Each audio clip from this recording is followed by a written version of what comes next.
Buenas tardes a todos. Les agradezco mucho la presencia en la Academia Argentina de Letras,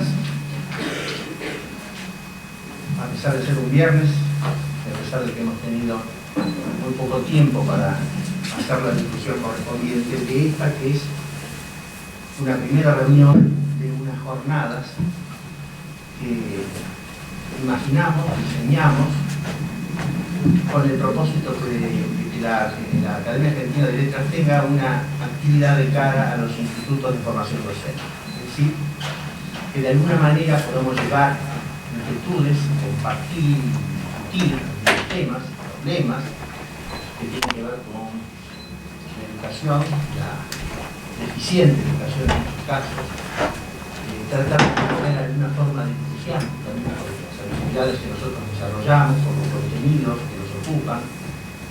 Y bueno, la circunstancia de que este año no se hubiese podido hacer una reunión convocada por el Colegio de Traductores de Rosario, que habitualmente, o por lo menos en los últimos años habíamos podido hacer, nos permitió ver la posibilidad de hacerla entonces en Buenos Aires, el Día del Traductor, como decía antes en Rosario, e integrarla a esta otra, a este conjunto de 3 jornadas, una jornada de 3 encuentros, que ustedes podrán tener noticia a través de una circular que podemos pasar después, y conseguí el apoyo y la presencia de 3 colegas en cuanto a contenidos profesionales generales, no a la ocupación. Yo no soy traductor, sino obligadamente cuando la circunstancia de la cátedra o de los estudios me obliga. En algún caso puedo decir que soy un traductor aficionado en muy pequeña medida, en algunas cosas. En cambio, quienes me acompañan hoy sí lo son. Se trata de Jorge Foldebrida, aquí a mi derecha, un entusiasta impulsor de todo esto, creador del Club de Traductores Literarios. El Club de Traductores Literarios, me acabo de enterar hace un rato que ya cumplió en mayo 7 años. Me acompaña a mi izquierda, primero, Alejandro González, un traductor del ruso, aquí conocí hoy, creo que había sido anticipado por Foldebrida. Fue tal mi sorpresa de saber que había una persona que se dedicara en Argentina a traducir el ruso, a traducir literatura rusa, que vivió, creo que hasta vive en San Petersburgo. Viví. Ahora estoy acá. Bien, me consta. No sé por cuánto tiempo, pero quiero decir que ha vivido a Rusia desde adentro, y por las cosas que pude leer cuando busqué algunos detalles de él, bueno, dice que quería la lengua rusa y la literatura rusa antes de haber estado en Rusia. De modo que eso lo llevó probablemente entonces en ese camino que él está por culminar con su doctorado próximo. Y por último, en la mesa, Mohamed El-Muradi, que es el traductor oficial de la mezquita Al-Fajr de Palermo, intérprete de esa lengua, marroquí, licenciado en filología hispánica, señor español de Marruecos, y luego circunstancias de la vida, de ese matrimonio, recaló en Buenos Aires, y aquí está y nos acompaña. Fue profesor de la Cátedra Libre de Estudios Árabes, que yo impulsé, dirigí, creé en la Facultad de Filosofía.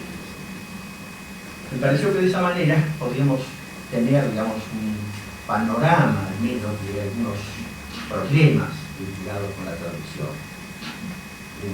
Nosotros llamamos a la reunión, la titulamos a la traducción y sus problemas, lo cual me permite recordar aquella famosa frase, bueno, mejor dicho, aquel famoso acerto de Borges, que decía,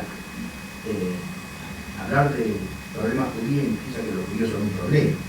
Entonces, la idea sería, hablar de los problemas de la traducción implica que la traducción es un problema. La diferencia es que creo que sí, la traducción presenta problemas. No sé si es un problema, es siempre un desafío, pero presenta problemas.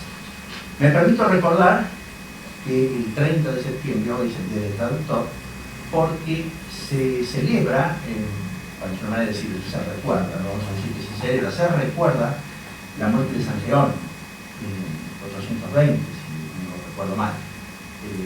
San Jerónimo, el traductor de los textos bíblicos al latín, es decir, el que elaboró la llamada Vulgata latina, la versión divulgada a pedido del Papa San Dámaso, que se convirtió en texto oficial, texto canónico de la religión cristiana hasta en 1979 aproximadamente, en que se difundió la llamada Neovulgata. Hasta entonces ese fue el texto canónico a partir del cual también se hicieron buena parte de las traducciones a otras lenguas europeas.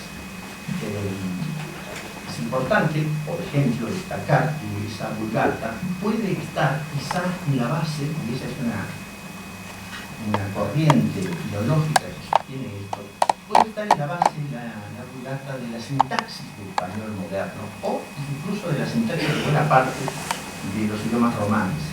La sintaxis nueva, la sintaxis independiente del latín, la sintaxis que ya tiene todos los rasgos romances en cuanto a la distribución de sus elementos, no el léxico, pero sí la sintaxis y hasta cierto punto la morfología y lo que tiene de novedoso y se separa del latín, podría ser un efecto de la Vulgata latina. Las lenguas estándar, las lenguas de registro elaborado de los idiomas románicos, probablemente tengan su fundamento en la Vulgata, en el éxito que ese texto tuvo en la discusión enorme. De modo que rendimos entonces nosotros así un modesto homenaje a San Jerónimo en la traducción de la Vulgata y al Día del Traductor. Tengo entendido que hay un Día del Traductor que es el 21 de abril, cuyo origen desconozco, y tengo entendido también que el 1 de abril es el Día del Traductor Público, con lo cual un traductor público tiene 3 fechas para celebrar el día. Se puede estar en cualquiera de las fechas. El 21 de abril nunca pude igual, sé que es así. El 21 de abril, Día del Traductor también, pero bueno, nosotros nos dedicamos a San Jerónimo. Dicho esto, no soy yo quien ahora para hablar de los problemas de traducción, sino que me gustaría que fuesen quienes hoy me acompañen, desde cualquier ángulo y en aquellos que tengan voluntad de contarlos. Y después, naturalmente, están todos invitados a preguntar o a iniciar alguna forma de relación, si ustedes lo consideran conveniente. No sé cómo podemos hacer, quizá convenga que vos, Lance, tenés más capacidad de... Bueno, vamos a probar. La verdad que me sorprende, primero, yo nunca me acuerdo, las efemérides en general me son absolutamente, ¿cómo se llama? Ajenas. Es un estudio. Claro, pero digo ajenas en el sentido de que siempre hay un momento del año donde empiezo a recibir mensajes de gente que me saluda por el Día del Traductor y yo la verdad no tengo nunca la menor idea de cuándo es el Día del Traductor. Me acuerdo, la única efeméride que me acuerdo es mi cumpleaños, que es el 25 de diciembre. Creo que alguien más cumplió años ese día, así que por eso hay una referencia. Pero bueno, la mesa está convocada con un título muy grande, muy general y habría que pensar mínimamente cuáles serían algunos aspectos posibles para tratar. Por un lado uno piensa en problemas de traducción y imagina inmediatamente llevar esto a un nivel filosófico y ponerse a discutir sobre la posibilidad o no de traducir de una lengua a la otra, qué es lo que sobrevive, qué es lo que se pierde, qué es lo que se gana, etc.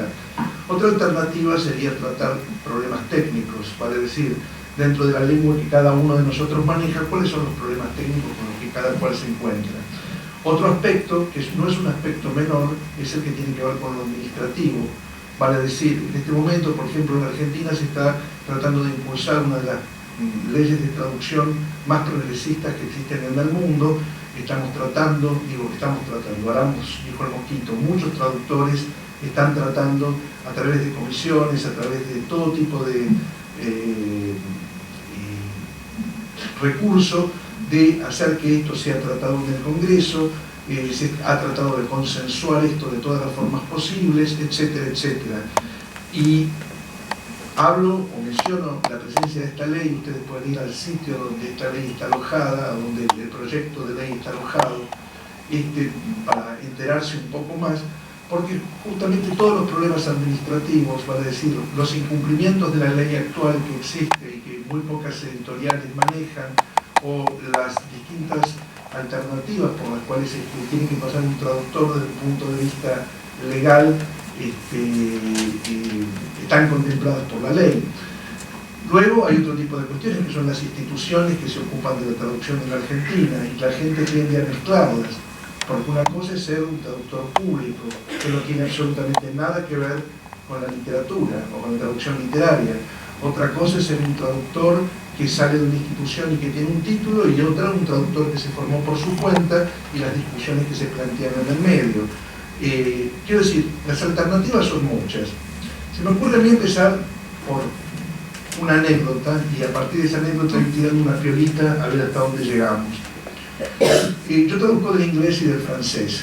Dentro del francés me interesan muy pocos autores, entonces trato de regirme por esos autores. Básicamente Perec, Flaubert, Céline, digamos, determinado tipo de autores que a mí me hablan particularmente, no así la cultura francesa en general. Y dentro del inglés, lo que se me ocurrió a mí, lo que me siento más cercano, es explorar aquellas variedades del inglés que no son, si uno quiere, las que están más presentes, para decir, no la literatura de Inglaterra, no la literatura de los Estados Unidos, sino la literatura de otros países, fundamentalmente Irlanda, Gales, Escocia, que me resultan muy, lugares que me resultan muy queridos y con donde me siento muy cómodo.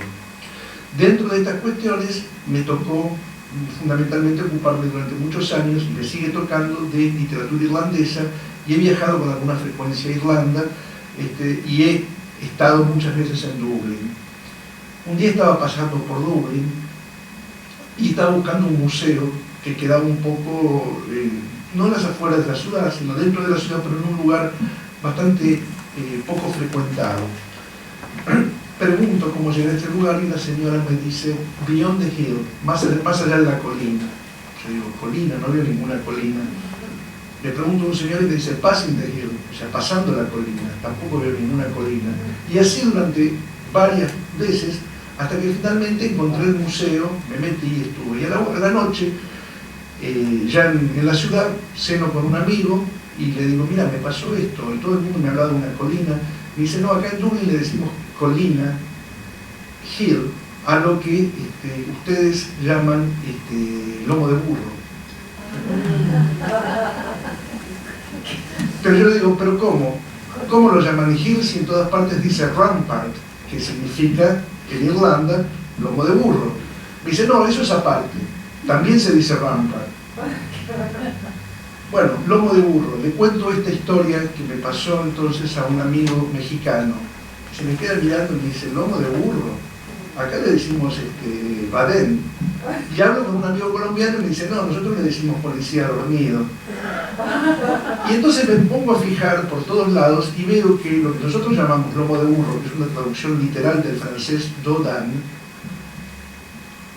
tiene distintos nombres en prácticamente todos los países de la lengua castellana.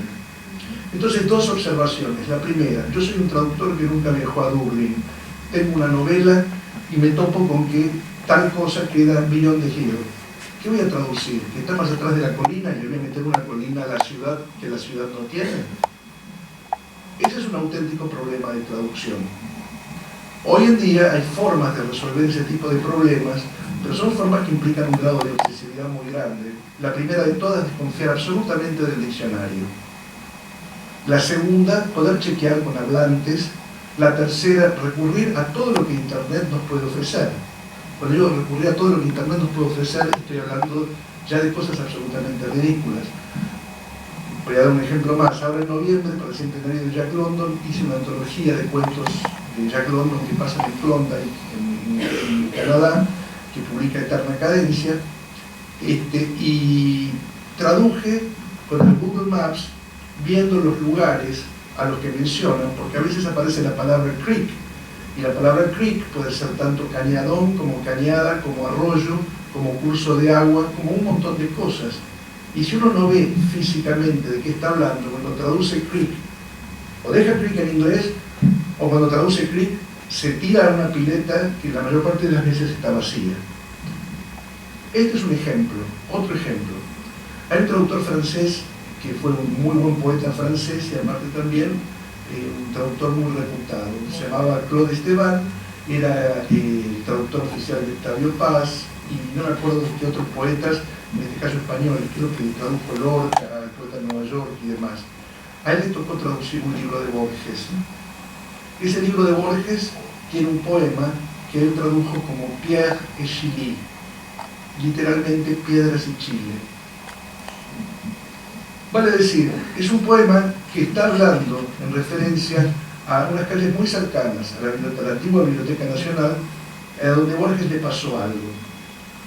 Para cualquier lector porteño, para cualquier lector argentino, quiero pensar, decir piedras y chile en un poema de Borges está cargado de una cantidad enorme de referencias que se pierden absolutamente cuando un traductor extranjero ve esas dos palabras y ni siquiera se imagina que se trata de calles.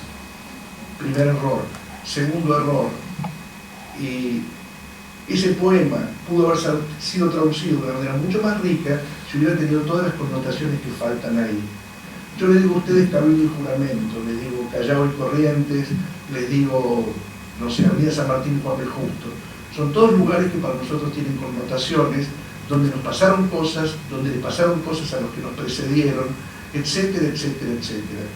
La traducción tiene que lidiar con este tipo de problemas. Entonces, una de las primeras cuestiones que, cuando a mí me toca hablar sobre traducción con otra gente, sobre los cuales tengo que ocuparme, es, bueno, el conocimiento de la lengua extranjera, por supuesto que tiene que ser el más alto posible, pero lo primero de todos está el conocimiento del castellano.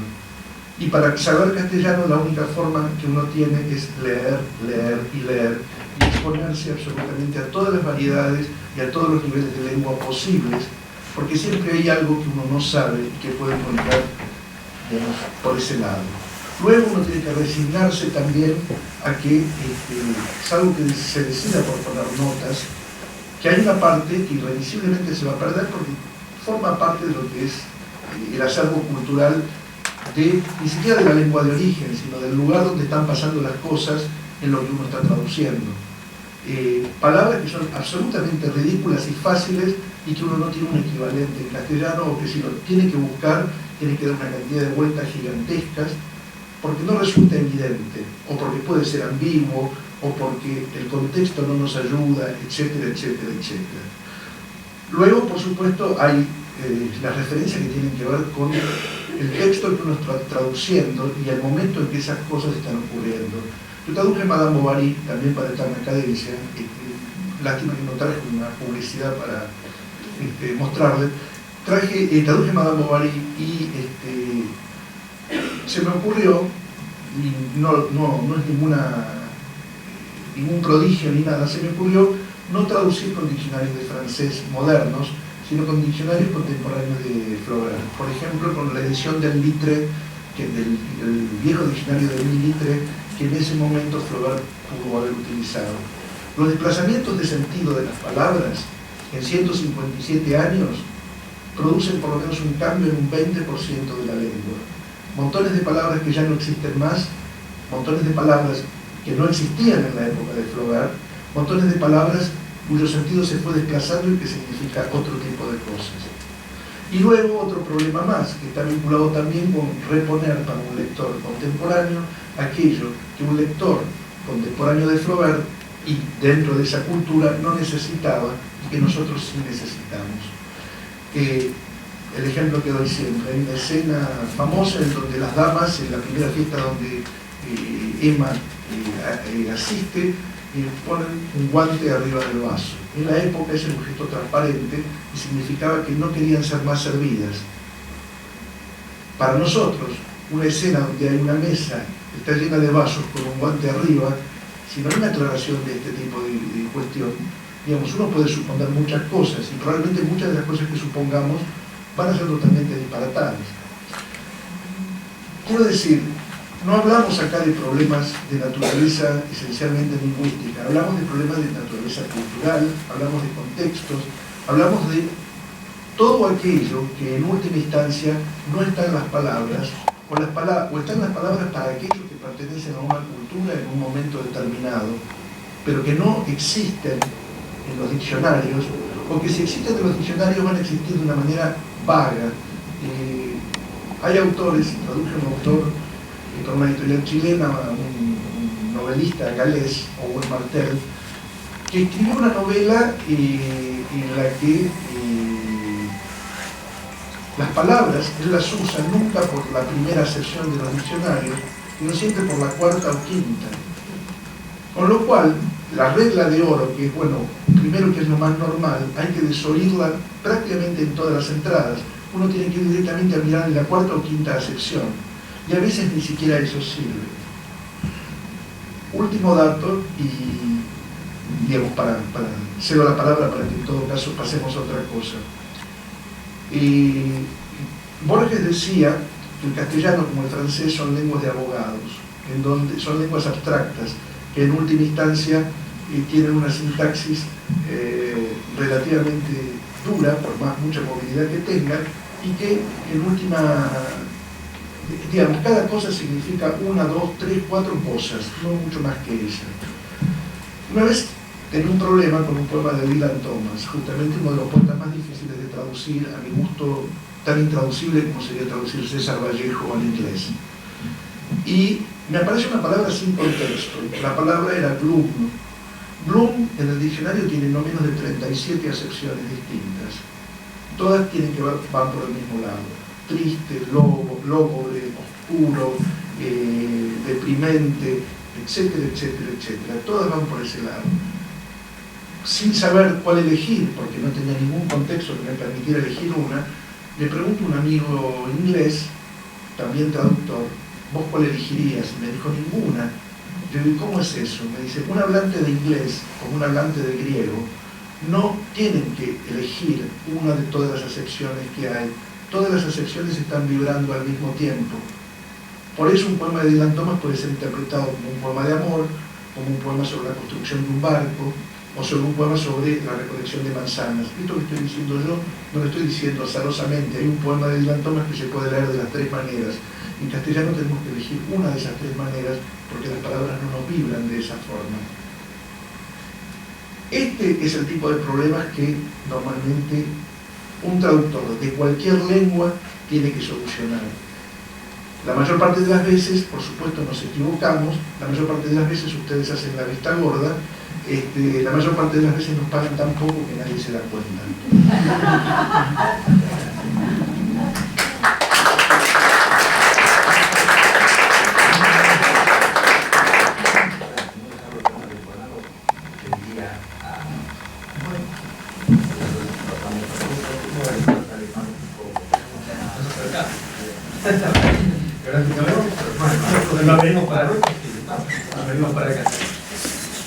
Bueno, nada que agregar a lo que dijo Jorge.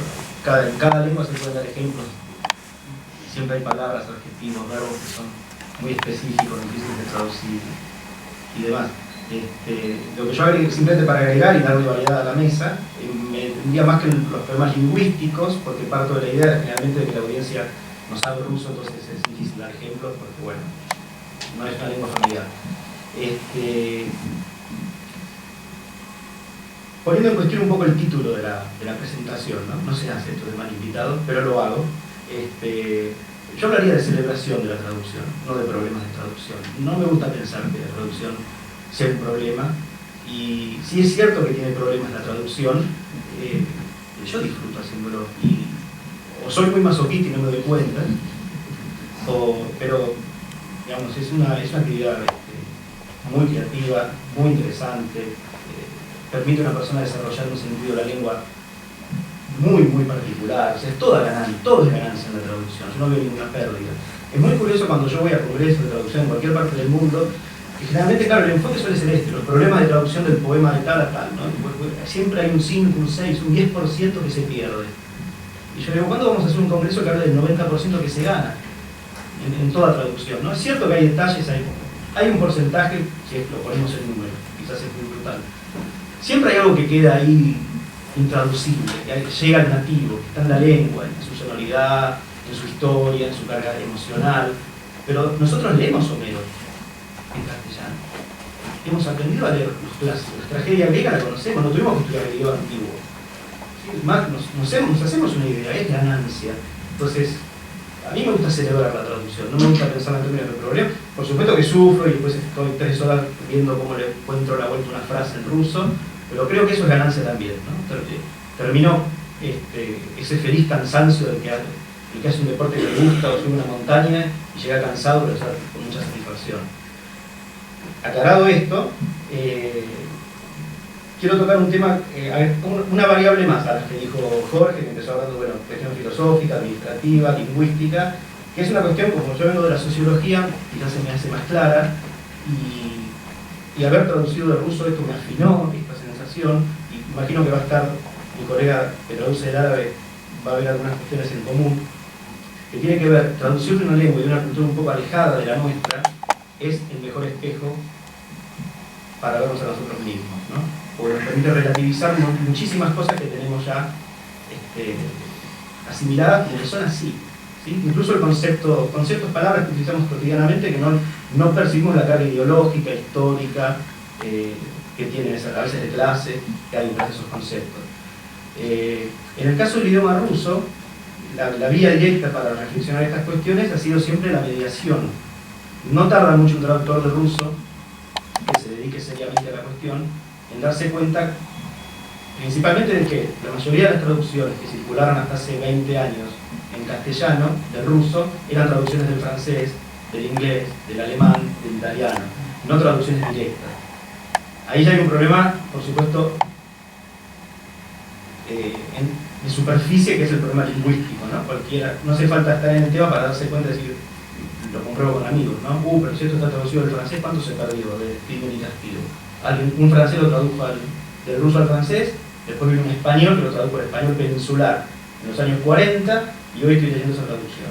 ¿Qué me ha llegado del crimen y castigo de Dostoyevsky? Eso creo que está al alcance de cualquiera, esa reflexión, ¿no? Es lo que aparece, y está muy bien. Y otra cuestión más profunda es que tiene que ver con, y esto es lo que me parece el punto importante y sociológico de la cuestión, se empieza a problematizar la conformación del canon. O sea, ¿por qué? En algún momento surge la pregunta, ¿por qué hemos leído a los rusos que hemos leído? ¿Es producto de qué? ¿De su calidad literaria? ¿Es producto del canon ruso? ¿Es producto de las modas intelectuales europeas? ¿De cómo los rusos fueron llegando e insertándose en Francia, en Alemania, en Inglaterra y luego en Estados Unidos durante la Guerra Fría? Entonces, ¿por qué Pasternak ganó el premio Nobel? ¿Qué historia hay detrás de eso? Hace unos años se publicó un libro en España, todo el tejido que hubo entre la CIA con la Academia Sueca para darle el premio a un disidente ruso. Siempre se priorizaban a los rusos que estaban en contra del régimen comunista. O sea, la traducción del ruso nos permite, ya desde el zarismo, ver cómo lo ideológico, lo político, está todo, es una sola masa. Es una sola masa, no hay ahí inocencia. ¿Sí? No hay una obra que por sí misma, más allá de las calidades literarias, se haya logrado imponer. El saber el idioma original y el acceder a esto permite, lo que decía, relativizar el canon. De dos maneras. Una de las que ya dije, decir, bueno, quizás este autor le sirvió mucho a los franceses en los años 20 que estaban resolviendo problemas para sí mismos. ¿Sí? Pienso, no sé, hay filósofos como Yestov, un filósofo que estuvo de moda en Francia en los años 20. Lo ponen dentro de lo que fue la base del existencialismo filosófico. ¿Sí? O sea, esto no hay ninguna crítica. Hay una nación, en este caso Francia, que está discutiendo determinadas cosas, llega un texto que es muy, aporta a la discusión, ese texto se traduce, se discute, se lee. Hay otros textos rusos que quizás están discutiendo otras cosas, están en otro lugar, esos textos como no son reacios, son refractarios a la asimilación por parte de la cultura de recepción, quedan a un costado. Y nosotros hemos venido pagando los platos rotos, por decirlo así, de todo esto. Nosotros no hemos leído a los rusos desde lo que los rusos pueden decirnos a nosotros, como argentinos, ¿sí? Desde el Río de la Plata. Hemos leído, bueno, en función de, ya digo, ¿no? Las modas, que no las critico, necesariamente tienen que existir, las modas europeas. Por ejemplo, a los formalistas rusos los hemos conocido ¿cuándo? cuando Yulia Kristeva tradujo, bueno, primero Kristeva y Todorov tradujeron en Francia a los formalistas rusos al francés. En Francia eso fue justo la cuestión del estructuralismo, fue una gran moda. Obviamente si algo es moda en Francia, no podemos ser menos acá en Buenos Aires. Rápidamente tradujimos los intelectuales rusos que estaban de moda en Francia. ¿Cuánto de eso necesitábamos nosotros aquí, en esos años en la Argentina de Frondizi? Que tenemos otras cuestiones que resolver, otros problemas. Bueno, esto yo creo que la traducción invita a pensar, ¿no? A situarse en el mundo, decir, bueno, pero a ver, esto que forma parte de este debate, ¿me está hablando a mí? Sí, pero ¿en qué medida? ¿No? O no me habla. Y el otro punto que sirve de criticar el canon es, y esto lo veo permanentemente, esto pasa en toda la literatura del mundo y no puede no pasar, pero es bueno saberlo. El hecho de que un texto sea famoso, o que un autor sea famoso y circule, a veces tiene relación con la calidad literaria. Y a veces no. Hay ingente cantidad de escritores rusos, me consta, pero cada idioma ustedes lo deben conocer, me imagino en el mundo árabe, ¿sí? Una ingente cantidad de escritores que sencillamente, porque no publicaron en la editorial correcta, porque no se pusieron de moda, porque se pelearon con el jefe de prensa del suplemento con el que no hay que pelearse, y no circularon. E incluso, históricamente, escritores, por ejemplo, para dar un nombre, hubo un escritor ruso de apellido Sologub, no lo conoce nadie, Sologub. Cuando él vivía, era más famoso que Gogol. Cuando se publicó Almas Muertas, esa novela bastante conocida de Gogol, Almas Muertas, el zar Nikolai pensó que le había escrito Sologub. Dijo, pero esto seguramente es tan bueno que lo debe haber escrito Sologub. Es absoluto desconocido. Dijeron, no, lo escribió un tal Gogol. Y para nosotros hoy es gracioso que nos digan eso, ¿sí? O sea, los desplazamientos que va habiendo en el canon. Escritores que al mismo tiempo están produciendo. Y es como decir hoy, ¿cómo sabemos cómo se va a leer la literatura argentina en Japón dentro de 200 años? ¿Qué escritor va a quedar de los que vemos hoy? ¿Alan Pauls va a quedar? ¿Quién va a quedar? ¿Samantha Schweblin? No sabemos, quizás en este momento son escritores que a nosotros son, sí, son escritores que circulan, quizás quedan absolutamente enterrados, o uno se pone de moda y hay un museo y le dedican encuentros. ¿De qué depende la circulación de ideas? Me parece que el traducir del ruso, a mí por lo menos me abrió algo que teóricamente uno puede leer en los trabajos de Bourdieu, la sociología francesa, la circulación de ideas, pero cuando uno lo ve en papel, cuando uno ve permanentemente, está todo el tiempo lidiando con eso, afina mucho la conciencia, no solo filológica, sino sociológica y también cultural.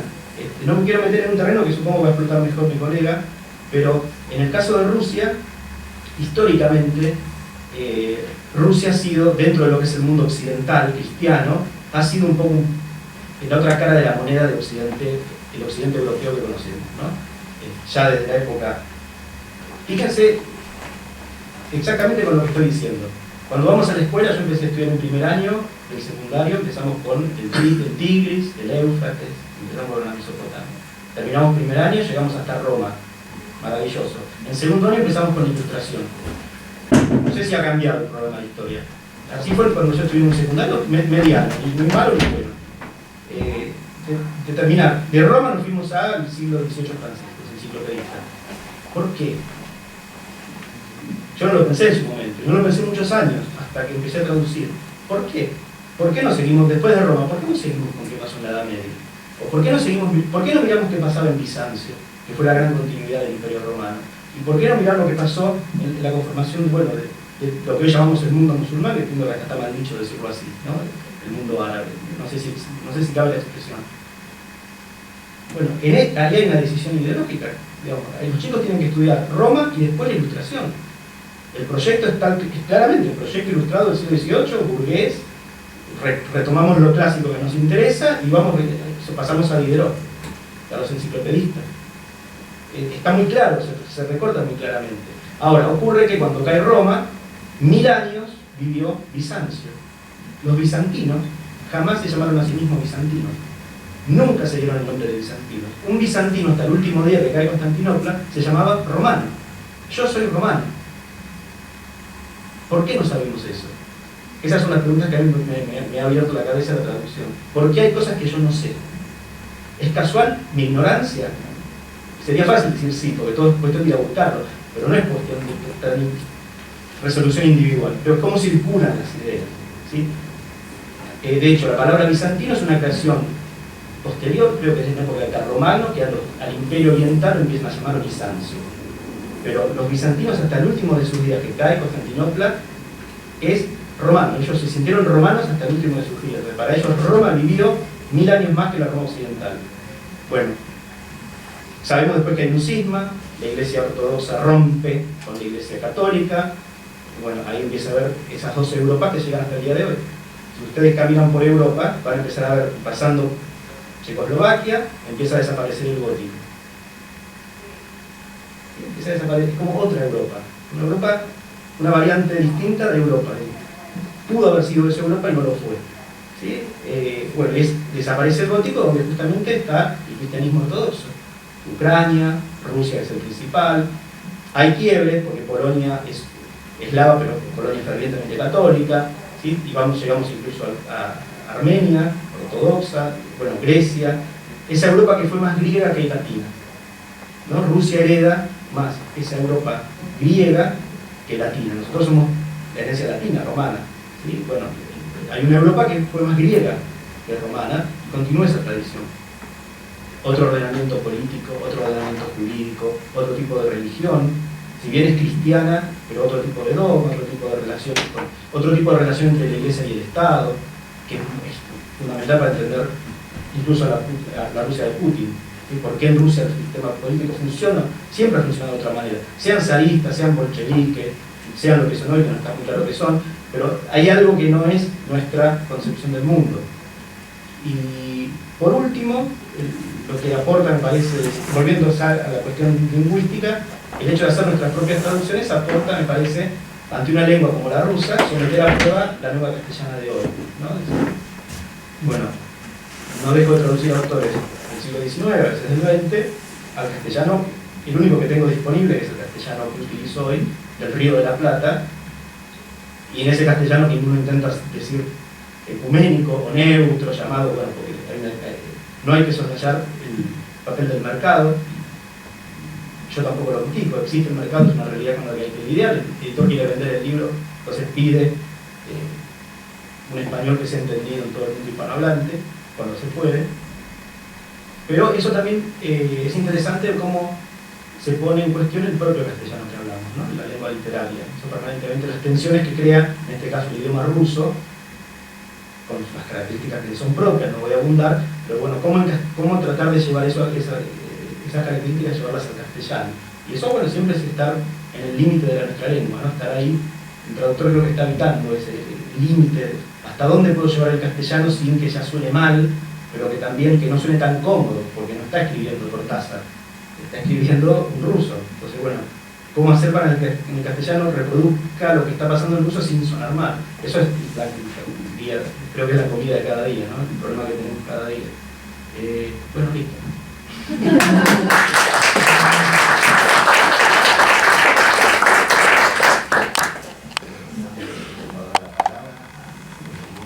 Buenas tardes a todos. Usted platicó a Dostoyevsky. Bueno, en presencia primero de una eminencia, de una persona con un vasto conocimiento filológico y de un traductor que tradujo Madame Bovary, otro traductor de Dostoyevsky. No sé qué podría ofrecerle eso. A lo mejor me convendría decirle que yo traduje Las Mil y Una Noches y así queda mejor, así. Siempre. Claro. No, yo sigo, sí, creo que, a ver, creo que lo mejor para mí es personalizar mis problemas con la traducción para poder abordarlos con más exactitud y más precisión. ¿Personalizarlos en qué sentido? Creo que primero no debería hablar de apreciaciones respecto de la labor de la traducción, porque no tengo suficiente conocimiento teórico como para emitir tales juicios. Sí, puedo llegar a hablar de problemas técnicos, pero el inconveniente que se nos plantea en este caso es el no saber ustedes el árabe. Otra forma también de tener un abordaje distinto de la temática sería hablar del aspecto diacrónico, hablar de la lengua árabe. Pero empecemos por los problemas personales. Yo, desde mi niñez, el idioma que aprendí, el cual me sirvió de vehículo de comunicación en mis relaciones sociales, fue el dialecto marroquí. Soy de Marruecos, un país donde coexisten el francés por un lado como segunda lengua oficial, por ser Marruecos un país colonizado en una época por Francia y también por España en la parte norteña. El dialecto, que es lo que hablamos desde niños, y el árabe culto, que se aprende en la escuela, pero no es el árabe clásico, no es el árabe del Corán, texto religioso, prototipo de texto religioso por excelencia. Podría decir que es un árabe moderno, culto, o mejor dicho, neoárabe. Neoárabe porque surgió en la época en la que se produjo la expedición de Napoleón a Egipto, creo que fue en 1789, algo así. ¿Cómo surge ese árabe moderno? Gracias a la prensa. Los lingüistas y filólogos árabes se dieron cuenta de que las estructuras, el corpus semántico y sintáctico del árabe clásico no era flexible a la hora de producir textos periodísticos. Entonces se produjo la influencia de Occidente. Por ejemplo, el árabe es una lengua sintética, a diferencia de las lenguas indoeuropeas que son analíticas.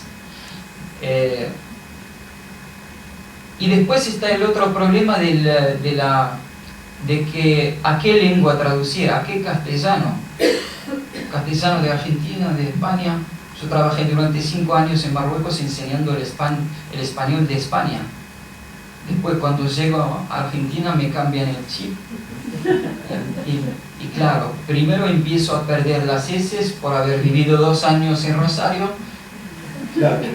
Y luego tengo que adaptarme a la realidad lingüística porteña. Es todo un...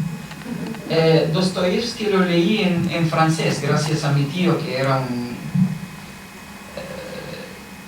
devoraba libros de literatura rusa de una forma increíble. Y ahora, por más que me ofrezcan todos los libros de Dostoyevsky en castellano, no aceptaría leerlos, porque como que es algo sentimental. Lo leí por primera vez en francés y me encantó, y entonces me quedé con esa traducción. O sea, y esto, porque traigo a colación esto, porque tiene que ver con el idioma al cual debo traducir del árabe. ¿A qué castellano? Prefiero que sea el castellano sin ahondar en explicaciones, prefiero que sea el castellano de Argentina. Y doy un ejemplo muy sencillo para que podamos compartir esta experiencia. Mahmoud Darwish es un poeta palestino. Se le va a rendir un homenaje el 15 de octubre en la Embajada de Palestina. Y hay una traducción de algunos poemas de él que yo publiqué en una revista de Rosario. Y está también la traducción de los mismos textos hechos por una filóloga profesora universitaria en España, en la Universidad Complutense de Madrid. Y me gustaría saber su opinión, escuchando las dos versiones del poema. ¿Cuál de las dos poesías, cuál de las dos traducciones les sonarían, no sé, bien? Queda medio, me suena bien, ¿sí? Mejor, sí. Hoy en el exilio, sí, en casa, a los 60 de una vida veloz, te encienden las velas. Alégrate, tampoco mucho, porque una muerte estúpida está atrapada en pleno atasco de camino hacia ti y te ha dado una prórroga. Una luna que curiosea entre los escombros se ríe como un bobo, mas no creas que viene a tu encuentro. Ella, viejo en su oficio, igual que este nuevo marzo, ha devuelto a los árboles los nombres de la nostalgia y se ha olvidado de ti. Celebra pues con tus amigos que se rompa la copa. A los 60 ya no has de hallar ningún mañana que cargar a los hombros de los himnos, ni que cargue contigo. Dile a la vida como le cuadra a un poeta con experiencia. Ve despacio, como las mujeres seguras de su magia, de sus encantos. Cada una tiene su secreta llamada. Acércate, que bello eres. Ve despacio, oh vida, que yo te vea con todos tus defectos. Me he olvidado tanto de ti en tu océano buscándome o buscándote. Y cada vez que descubría uno de tus secretos, me decías, cruel, que necio eres.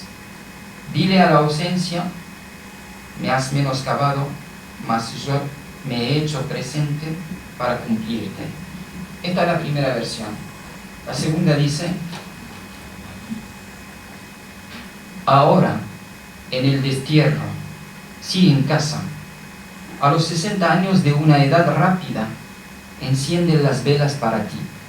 Alégrate con lo máximo que puedas de tranquilidad, porque una muerte extraviada perdió el camino hacia ti por el tumulto y te postergó. Una luna curiosa sobre las ruinas se ríe como tonta. No creas que se está acercando para recibirte.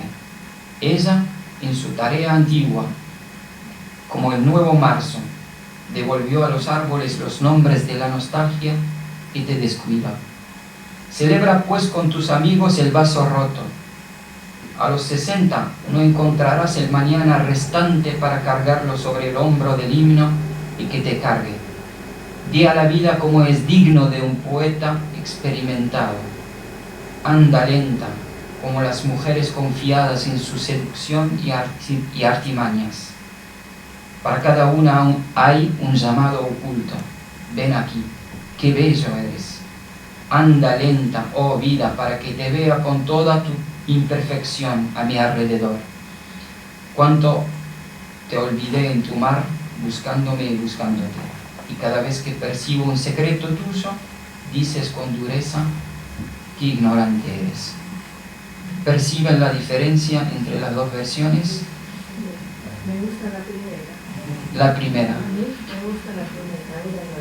Y fíjese que yo, la segunda es la que me pertenece. Fíjese y la segunda yo lo había hecho, este trabajo lo había hecho con un profesor que tiene, un argentino de Rosario, que tiene como 15 años de aprendizaje del árabe. Y él... Tengo solamente 3. 3 años de árabe. Mira qué interesante. Claro, y entonces nosotros no podíamos optar por vocablos propios de la vertiente lingüística, de la modalidad lingüística de España, porque no nos sonaba bien. No podíamos, por ejemplo, no sé, desde esa sensibilidad poética no podíamos usar, por ejemplo, el término una luna boba. Sin embargo, en los dos está el ti. Ninguno de los dos está el vos, de eso iba a hablar, claro. Hay una versión argentina. No hay versión argentina. Sí. No sé si todo el mundo percibe lo mismo. La primera versión yo la noté como más abstracta, me tuve que concentrar más para entender lo que se trataba del poema. En el segundo fue más fácil, había más comprensión en las palabras. Bueno, pero eso es una poesía. Sí, era más fluida. La comprensión era más fluida. Por ahí porque era la segunda.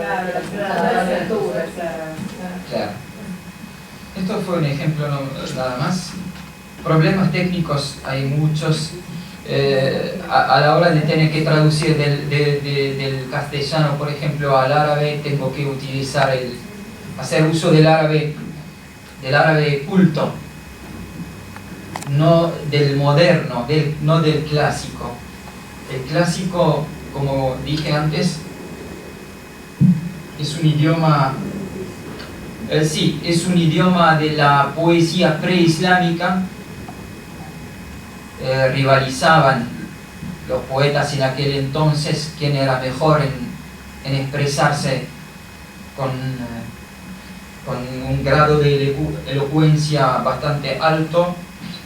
Con el advenimiento del Islam se revela el Corán, y el Corán es la máxima manifestación poética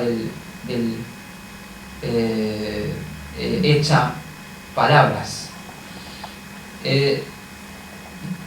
Haciendo una comparación entre el tema es que son varios puntos dispersos y es muy difícil. Como primer paso hubiera sido mejor delimitar el campo para poder tratar un tema con bastante profundidad, pero se puede hablar de un montón de cosas. El árabe es muy rico en palabras, en léxico, cosa que no encontramos en el castellano. Muchos sinónimos, por ejemplo, el león tiene como 70 nombres en árabe. De hecho, el diccionario de la lengua árabe, que se llama Lisan al-Arab, la lengua de los árabes, son 16 tomos. Una cosa increíble. Lo que pasa, disculpame, pero mencionaron a Borges inclusive, y Borges habla muchas veces de la multiplicidad de los sentidos. En definitiva, en una palabra, tratar de llegar al lugar exacto, me parece que... Pero se pierden muchas cosas en el camino. Es un camino equivocado además, porque el propio castellano, es decir, nosotros vemos el siglo de oro. El siglo de oro necesitamos un traductor para el español contemporáneo. Es decir, y el problema, manejándonos en el mundo oriental, el problema de la poesía de Omar Khayyam, ¿no? Khayyam, o como sea. Es decir, ahí está el tema, más que en el Corán, para mí, desde el punto de vista argentino, hay un tema básico. Las traducciones de Khayyam, ¿cuál es el Khayyam verdadero en definitiva? Ninguno. Ahí está. Todos. Y sin embargo, de algún modo, todos, claro. De todos. A mí se me ocurre de todas maneras, perdón la interrupción, que cuando se trata de una lengua de partida, que tiene unas particularidades más allá de las sintácticas, por ejemplo, particularidades léxicas en cuanto a una enorme polisemia, o a lo mejor a una sinonimia quizá hipertrofiada, diríamos, que hasta hace poco tiempo pensábamos que era característicamente española, y parecería que no es así. Se me ocurre que el traductor que tiene que pasar de esa lengua a otra, bueno, siente la necesidad de estrecharla, ¿no? De quitarla. Si, digamos, tiene 70 nombres posibles para un león con infinita cantidad de particularidades, aunque no tuviera más que 10, el poner la palabra león debe ser un gran esfuerzo. Claro. Y muchos de estos vocablos o términos tienen que ver con la posición que se toma, por ejemplo, el león para sentarse, para caminar. Bueno, todos los idiomas tienen esto, pero esa sería una de los problemas de la traducción, digamos. No siempre es el que nosotros nos imaginamos, que es cómo encontrar la expresión precisa, y resulta, claro, acá nos encontramos con, bueno, 70 sustantivos, digamos sinónimos, 40, 30, 20, tenemos que optar por uno. ahí naturalmente nos estamos empobreciendo en el pasaje. Y bueno, el traductor sufre, se ocurre en ese momento, porque piensa que no está transmitiendo el mensaje con tan cristalino como la lengua de partida es. Yo puedo sumar no en este sentido, sino cosas que la traducción nos ofrece a cada rato. Por ejemplo, una traducción, como le llamaban antes, una retroversión. A nosotros, bueno, algunos que nos hemos dedicado un poco al latín, y a veces nos llaman o nos piden traducciones al latín de una frase que resulta muy graciosa, muy linda en castellano, y que quiere ponerse en latín para darle cierta sacralidad. Bueno, el otro día me pasó concretamente, una colega me pidió de parte de un físico del sur que quería poner un cartel que dijese algo así, no recuerdo ahora exactamente, pero era gran deporte nacional, 2 puntos. Lo que no está bien es culpa de lo que está mal. Y después seguía, eran 2 más, pero con este juego de ideas. Y allí nomás, yo dije, bueno, a ver, la palabra deporte no existía en latín. Existían los ludi, juegos, pero ¿cómo pongo yo en latín deporte? Hay diccionarios del neolatín, me enteré que el único importante diccionario del neolatín está en Bahía Blanca, una persona que se dedicó a copiar y a forjar expresiones nuevas para un vocabulario nuevo. Bueno, y él rechazaba ya en el prólogo la palabra sportum, que había encontrado por allí en algún lugar, porque era una creación a partir del inglés, habían latinizado una forma inglesa. Pero yo tenía que poner gran deporte nacional, que en ese contexto significaba otra cosa, como diciendo, aquello que nos dedicamos, lo que nos gusta a todos los argentinos, nos dedicamos malamente a esto. Gran deporte nacional, entonces se me ocurrió algo así como Magna Argentinorum Delectatio. Bueno, y lo que no anda bien, tampoco encontraba forma de decirlo en latín. ¿Qué significa que algo no anda bien en latín? No existía un verbo para andar, entonces busqué algo así como funcionar. No, que no funciona bien, que era algo así como aquello que no alcanza su efecto. Cuando non bene effectum accipitor, era un disparate. Naturalmente yo estaba haciendo una enorme violencia diacrónica en sentido retroverso.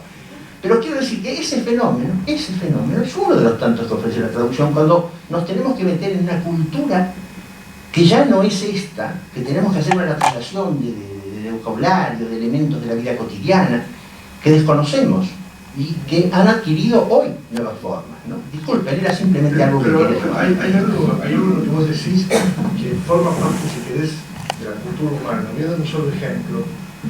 Si no me equivoco, Petrarca es el que termina instituyendo la forma del soneto y demás. El decasílabo no existía en la prosodia española, era una rareza y fue introducido muy con tirabuzón alrededor del siglo XV, si no me equivoco, el Cavento de Fortuna, Juan de Melo. Me acuerdo de la facultad todavía. La cuestión está que hoy en día, después de Garcilaso, después de Boscán, después de todo lo que pasó en el siglo de oro, pensar en el decasílabo como un metro extranjero resulta absolutamente imposible. Es más, el decasílabo nos resulta incluso mucho más cercano que el octosílabo, que es el metro tradicional español. Entonces, acá estamos hablando de un tipo de traducción, y un tipo de traducción que va a entrar tan profundamente en la cultura que finalmente va a producir una cosa nueva y va a modificar la cultura. Ya se está haciendo en distintas partes del mundo, y Argentina no va a la saga, una cosa que a mí me parece absolutamente fundamental e interesantísima: empezar a incluir las traducciones que se hacen en un país como parte de la literatura nacional. Y esto tiene una cantidad de connotaciones gigantescas. Voy a dar un solo ejemplo. En la década del 40, la década que pasó a la historia de la poesía argentina como la del neorromanticismo, a pesar de que también fue un momento en donde empieza a prosperar las expresiones de la segunda vanguardia argentina, que es el Gil, Molina, Orozco, Cuadros, etc. Y había aproximadamente 2 o 3 poetas que estaban en prácticamente todas las bibliotecas de los poetas jóvenes. Uno de ellos es Oskar Vladislav de Ludwig Miloš, un poeta lituano que escribió en francés de quien tradujo ejemplarmente bien Lisandro Galtier, que era un poeta de Pigüé, hijo de inmigrantes franceses, y que creó la Asociación Amigos de Miloš en la década del 30 en Buenos Aires. Tradujo buena parte de la obra de él, no solamente la poesía, sino también el teatro, pero justamente Miloš era un poeta que las condiciones de la época, para aquella gente que participaba del credo neorromántico, daba justo y representaba exactamente lo que se necesitaba. No hay un solo país de América Latina, fuera de Argentina, donde Miloš haya sido importante. El que todo el mundo conoce es el Miloš que ganó el premio Nobel, que era un sobrino segundo de este Miloš lituano. Luego, en Francia es muy conocido, o fue muy conocido porque en su momento también estuvo de moda, pero prácticamente si uno va a una librería no va a encontrar libros de Miloš ni nada por el estilo. Es enorme la cantidad de poemas argentinos que se escribieron siguiendo ese modelo. Entonces, uno podría pensar perfectamente que esas traducciones que ocurrieron entre los 30 y los 40 son parte de la literatura argentina, porque a su vez sirvieron como modelo a buena parte de la literatura argentina. Y acá tenemos nuevamente un hecho cultural ajeno que traducción mediante se transforma en propio. Finalmente, lo que todo el mundo dice, entre las múltiples cuestiones que están vinculadas a Borges, probablemente la que menos se discute, básicamente por un respeto estúpido hacia los españoles, es que Borges liberó la lengua castellana, nos permitió sacarnos de encima el refranero, y justamente hizo con muy pocas palabras muchísimo más de lo que muchos escritores españoles habían hecho con enormes cantidades de palabras. No se olviden que, por ejemplo, Borges siempre decía que el diccionario de la Real Academia era un cementerio de palabras, o también que la Real Academia era una superstición española. Datos que ustedes se dan cuenta, yo abono completamente. ¿Qué quiero decir con esto? ¿De dónde le vino a Borges esa síntesis? De que fue criado en inglés, básicamente, y que el inglés es una lengua mucho más sintética que el castellano, y que el gracejo, afortunadamente, en inglés no existe. Entonces, ese dato que también hace a la idea de la traducción y demás, de una manera completamente indirecta, cambió completamente nuestra manera de escribir, nuestra manera de expresarnos, cambió incluso en gente iletrada, en gente completamente iletrada, la forma de percibir la lengua, porque justamente en eso radica uno de los datos, me parece a mí, constitutivos de la variante de castellano que hablamos nosotros. Quiero decir, el tema de la traducción va mucho más allá de traducir libros, de conocer otra lengua, de poner la lengua en otro lugar. Tiene que ver justamente con todos los intersticios de la cultura por los cuales todos aprendemos una cosa de los otros. Y termino esta parte con un último dato. Yo no tengo nada que ver con los irlandeses. Mi familia no tiene origen irlandés. Hemos roto absolutamente con Europa. O sea que mi amor hacia Irlanda es un amor absolutamente impuro y que festejo muy contento. ¿Por qué me interesaron los irlandeses? Porque no hablan de cosas abstractas, hablan siempre de cosas concretas. Ellos escriben metafísica, hablando de los problemas que tienen con el vecino de al lado, comentando cómo funciona la historia de su país, refiriéndose a la canción que escucharon, etcétera, etcétera, etcétera. Y aparte de todo eso, permanentemente están hablando de temas universales, pero con un riesgo impuesto en su propia tradición. Yo, que normalmente vengo del lado de la poesía, en el momento en que yo empecé a publicar mis primeros poemas, tenía la sensación de que mis contemporáneos no podían ser reconocidos como poetas argentinos, porque aquello que a mí me había gustado en su momento de González Tuñón, o que me había gustado en su momento, qué sé yo, no sé, Rega Molina, o tantos otros poetas de nuestro pasado, ya no se reflejaba, eran poemas que podían haber sido escritos en cualquier parte, por cualquiera. Los irlandeses permanentemente nos obligaban a pensarlo en Irlanda con una relación con el lenguaje muy grande. Entonces, una respuesta que mi propia tradición había de alguna manera dejado de lado, yo la podía recuperar en una tradición ajena. Y eso es lo que se hace permanentemente gracias a la traducción. Recuperar respuestas que nuestra propia tradición no nos permite. Es un poco lo que estaba diciendo Alejandro hace un rato en relación al ruso. ¿Por qué aprendimos determinado tipo de historia y no determinado otro tipo de historia? ¿Es eso lo que nosotros necesitábamos en tal o cual momento? Respecto de de lo que decías del canon. Bueno, desgraciadamente hay que meterse en cuestiones muy feas. Si ustedes leen libros de anagrama, disculpen que se los digan en términos tan claros, jódanse. Anagrama no es la quintesencia de absolutamente nada. Anagrama es simplemente un pool que se creó en España en connivencia con Feltrinelli de Italia y con Christian Bourgois de Francia para instalar a los mismos autores en los 3 países, apoyándose en que otros países ya los publicaron. La literatura inglesa no se reduce a los nombres que, por ejemplo, publica esa editorial, como la literatura francesa tampoco, como la italiana tampoco, etcétera, etcétera, etcétera. Y termino con este dato diciendo lo siguiente: para abonar esto que estoy comentándoles, ustedes tengan en cuenta que con todos los famosos que son los escritores irlandeses, en lengua castellana conocemos menos del 10% de lo que dio esa literatura. No estoy hablando de lo que dio solamente en el pasado, de lo que está dando en este momento. Por cada autor irlandés que trasciende, hay 50 que son importantísimos. Este fenómeno ocurre en todas partes del mundo. Lo que pasa es que hay países que apelan a una centralidad que nosotros le concedemos, por vaya a saber qué razones, pero que esa centralidad en última instancia se puede desplazar perfectamente.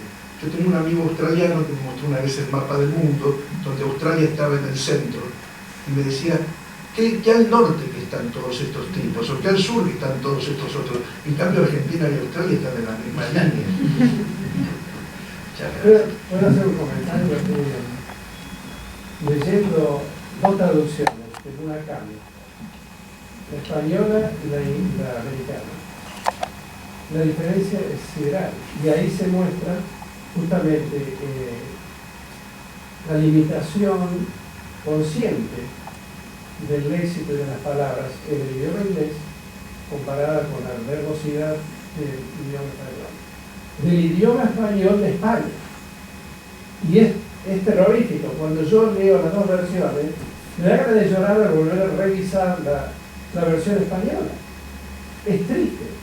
Bueno, porque el lenguaje es abusado, es casi, diría yo, corrompido. Eso lo tenés claro con un escritor muy fácil de traducir como Raymond Carver en inglés. Él usa una cosa en inglés todo el tiempo que es muy común.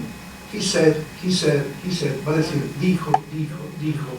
Los traductores de anagrama dicen dijo, agregó, añadió, espetó, afirmó. Cuando en inglés dice todo el tiempo he said.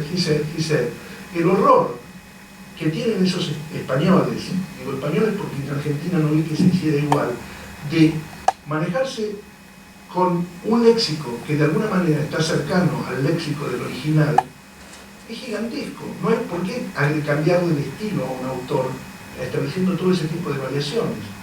Esas variaciones no existen en el original, lo estamos transformando en una cosa que el original no es. Lo mismo ocurre con los relatos proféticos. Por ejemplo, cada viernes los musulmanes celebran una oración que es la oración o el rezo comunitario, en donde el líder religioso, el imán, pronuncia un sermón. En ese sermón, que trata de temas éticos, morales, litúrgicos, temas religiosos en general, va con citas o bien extraídas del Corán, o bien de los relatos, hadíces se dicen, de los dichos del profeta del Islam, Muhammad. En la totalidad de esos relatos aparece reiteradas veces el verbo qala. Los compañeros del profeta le preguntaron sobre tal cosa, wa qala rasul, y dijo el mensajero de Dios, y dijo. Pasa que a la gente, a la hora de traducir, a la gente le molesta, tanto visualmente como en el oído, ver y volver a leer y ver la palabra dijo. Entonces yo, como traductor de esos sermones, tengo que buscarle la vuelta y no repetir el verbo dijo, porque añadiéndole la conjunción copulativa que en árabe se repite, y, por ser oraciones coordinadas. que el árabe carece de oraciones subordinadas. Eso es un fenómeno muy interesante, está planteado naturalmente por nuestro experto, pero tiene que ver con la retórica árabe, que por el contrario enfatiza la repetición. La repetición en las lenguas semíticas, y el árabe no es excepción, enfatiza, busca deliberadamente la repetición, el juego de palabras, la paronomasia, las terminaciones semejantes, son deliberadamente buscadas como un elemento positivo que la retórica occidental por lo general rechazó.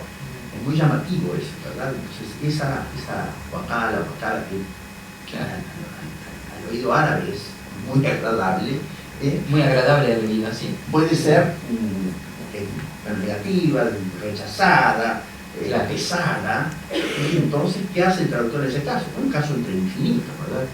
Sigue la retórica o intenta disimular eso que a los oídos del nuevo auditorio puede ser molesto y que no le pesa en absoluto a los árabes, no lo advierte. No, pero claro, pero cuando Riemann marcó una cosa muy particular, que es el estilo del autor.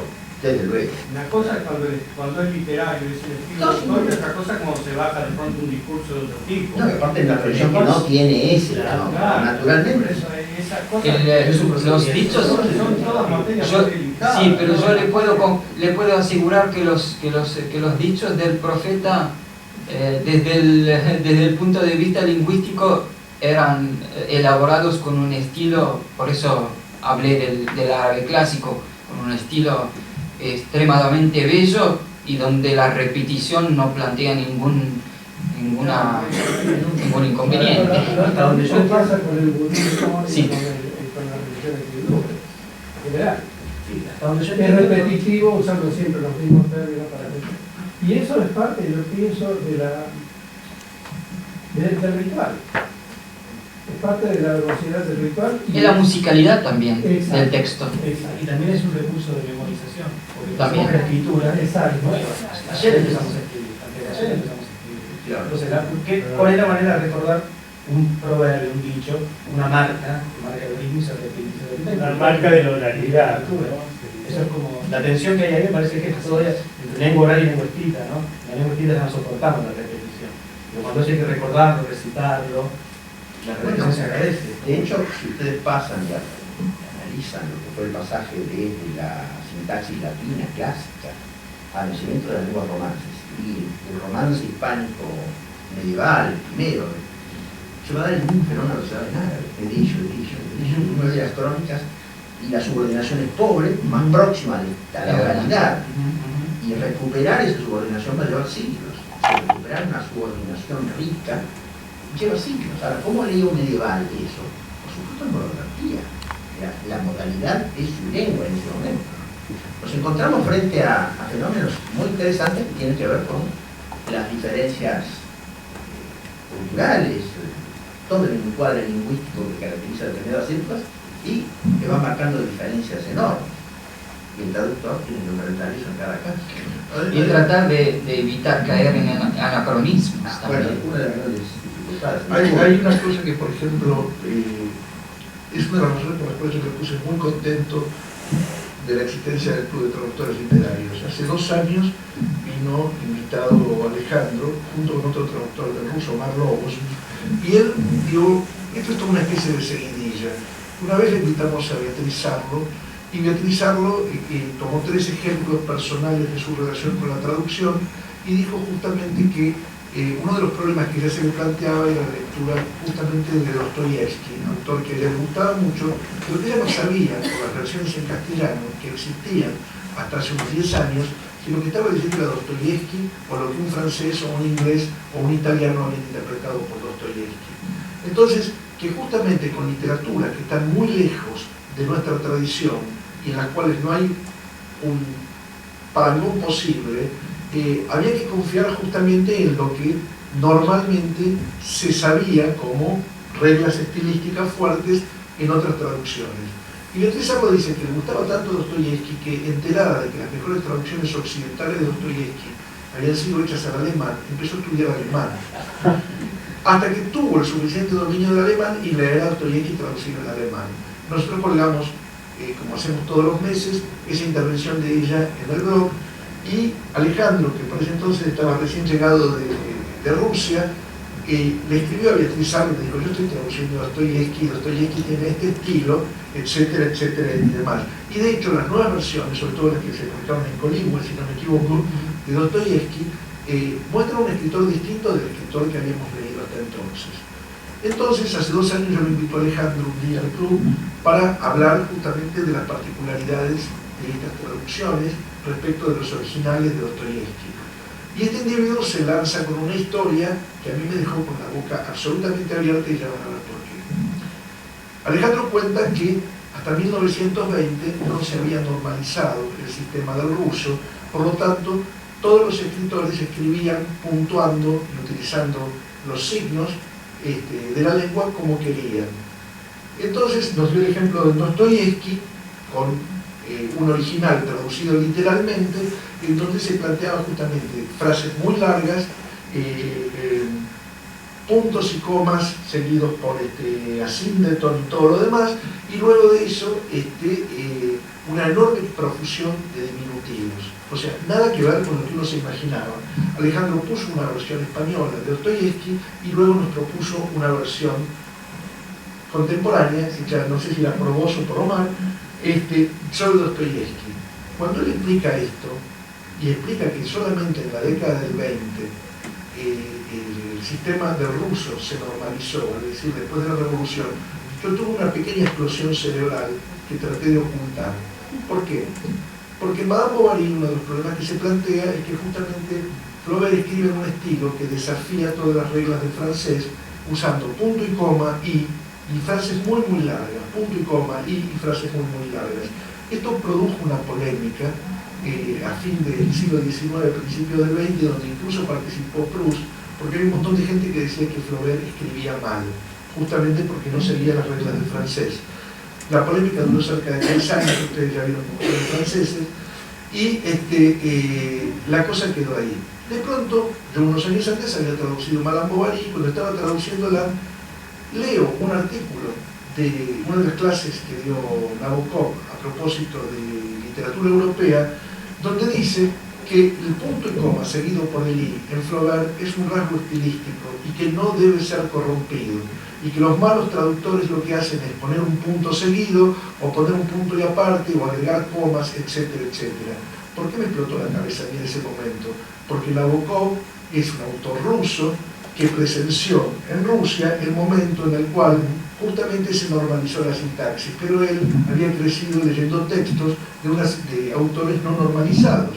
Por lo tanto, era un observador absolutamente privilegiado para poder decir: no, Flaubert no está metiendo la pata, esto hay que considerarlo seriamente así. Fíjense ustedes hasta qué punto el hecho de que alguien que está trabajando en una literatura determinada y aporta la buena nueva de cómo funcionan las cosas en realidad, en lugar de cómo funcionaron mediatizadas, va a tocar a otro autor, en última instancia, que presenta problemas similares, pero que no tiene nada que ver con esa tradición. ¿Hasta qué punto una cosa y la otra están conectadas? Esto para decir que uno de los problemas que tienen los traductores no es leer teoría sobre la traducción, porque nadie traduce teniendo a Benjamin o a Paul de Man o a Paul Riquet en la cabeza. Uno traduce con problemas concretos, y esos problemas concretos son perfectamente, no digo teorizables, pero sí organizables, diciendo: bueno, esto pasa con esto y no con esta otra cosa. Y a su vez, esta cuestión de los problemas concretos nos lleva a ese otro aspecto que yo toqué antes, que era el mundo material, vale decir, las editoriales. Si una editorial española traduce a tal o cual autor como lo traduce, nosotros en otra punta del mundo, que no compartimos las supersticiones de la lengua española de España, ni siquiera de la lengua española de España, del español madrileño, diría yo, ya sabemos cómo desprecian a los andaluces, no tenemos por qué hacer el caldo gordo a eso.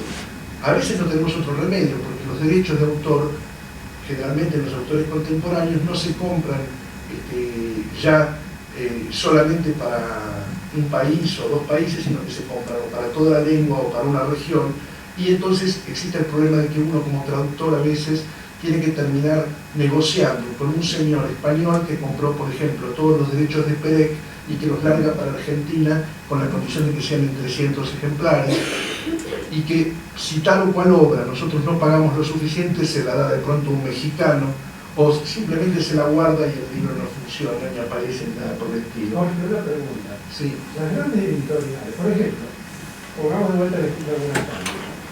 Esa editorial que publica Murakami, cuando tiene los derechos en otros países, ¿usan siempre el mismo traductor para el mismo escritor?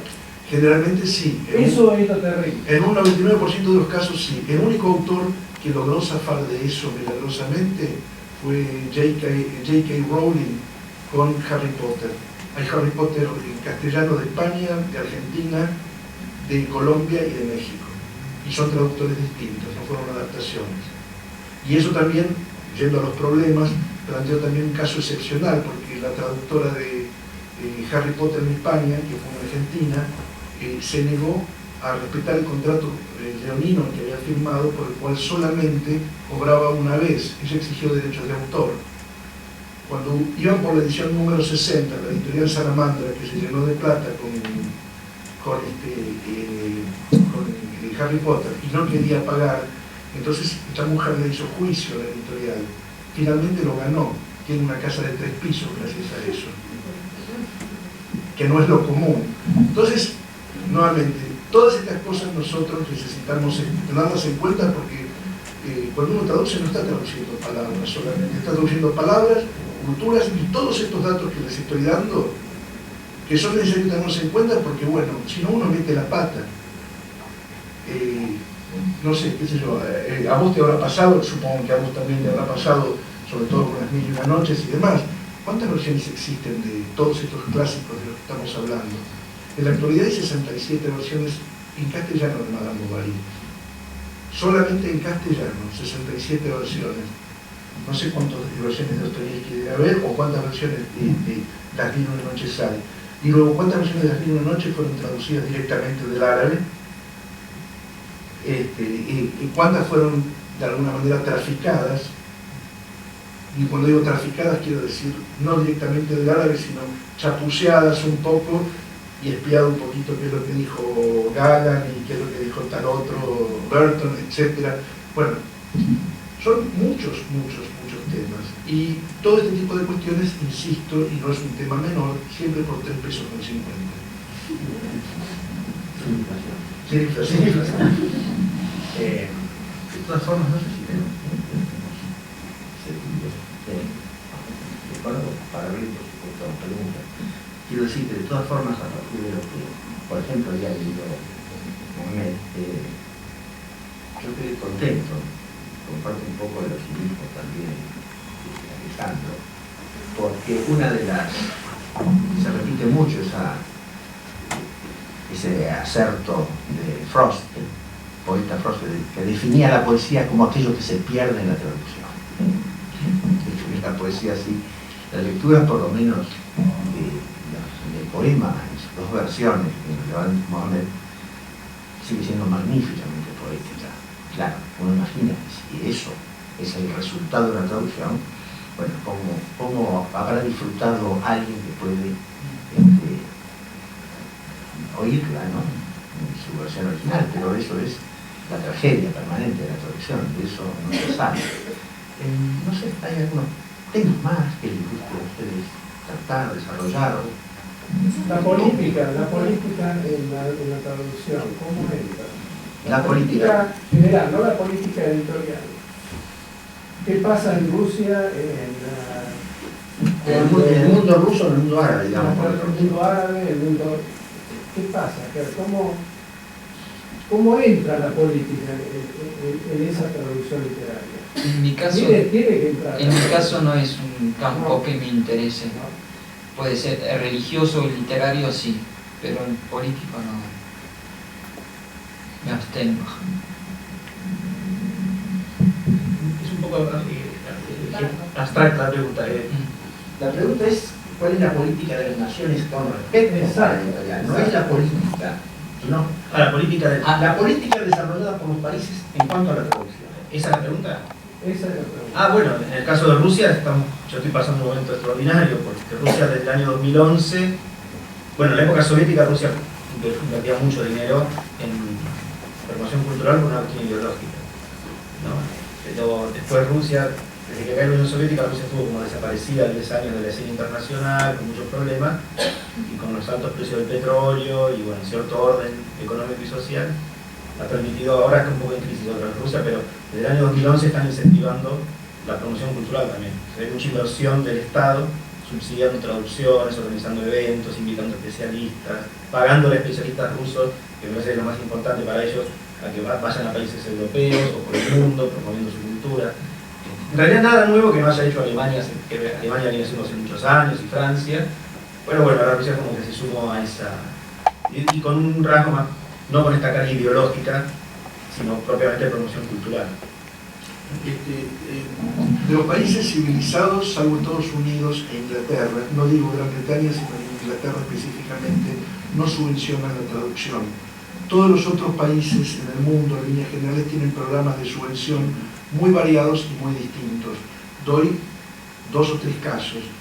Hay países que tienen el problema de que están en el medio de otros países que se los comen.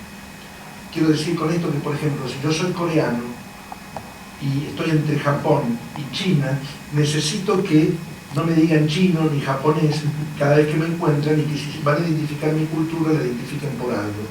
Por eso Corea tiene un instituto coreano de literatura con un presupuesto de cerca de $30 millones al año, por el cual hace ir a traductores del mundo entero que quieran durante 6 meses a 2 años sumergirse en la cultura coreana. El traductor va a Corea, va a la universidad, recibe un sueldo por eso, y a su vez recibe un sueldo que le permite vivir, aparte del alojamiento y todo lo demás, entre coreanos, para aprender justamente a tener una idea de lo que es la cultura coreana. Terminada esa etapa, el traductor vuelve a su país y, contratado por una editorial, lo que hace es trabajar en tándem con un traductor coreano que conoce la lengua del traductor. Y de esa manera se van logrando versiones. Uno de los países elegidos para este programa es justamente Argentina. La editorial Bajo la Luna, por ejemplo, ya tiene más de 30 libros de autores coreanos publicados de esta forma.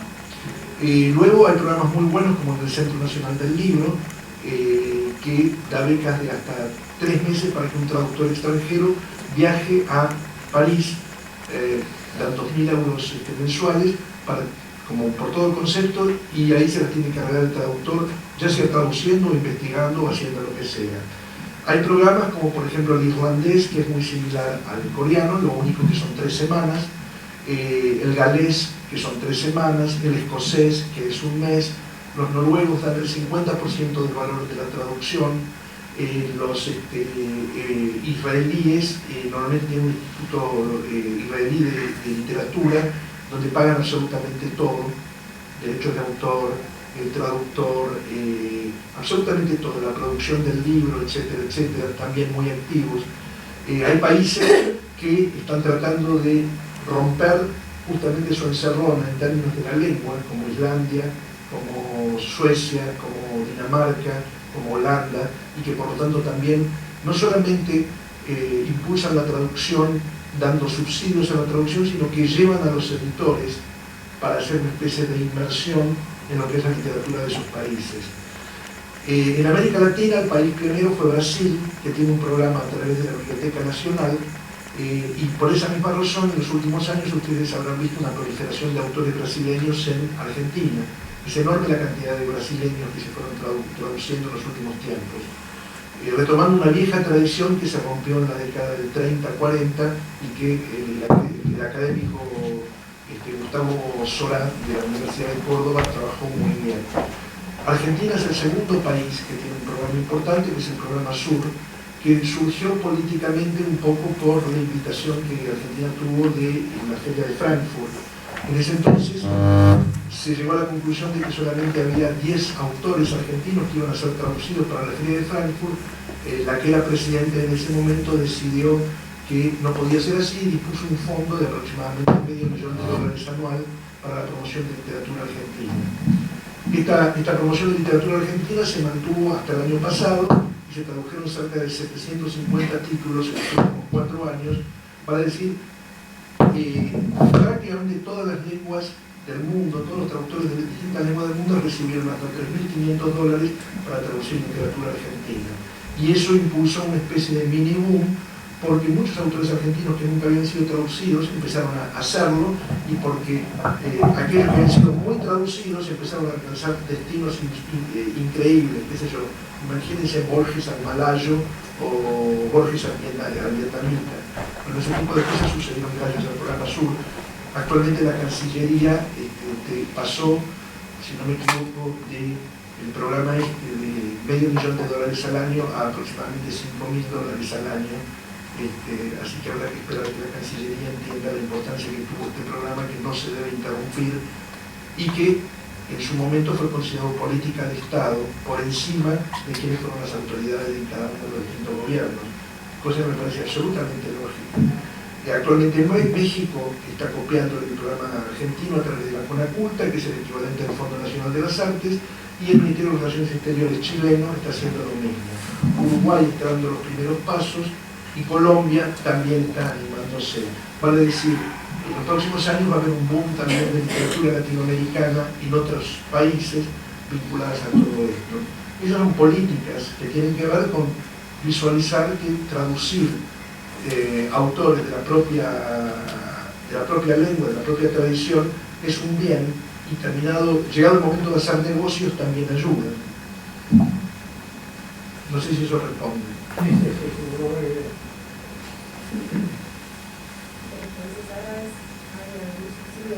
No, España traduce mucho más que todo el mundo árabe, que todos los 25 países árabes anualmente, así que con eso le digo todo.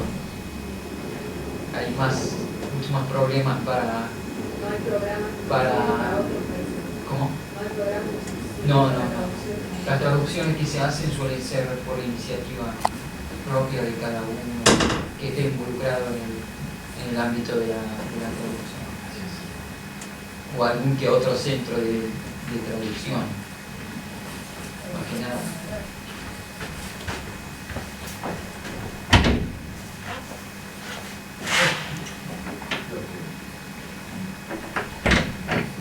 Los problemas de la traducción.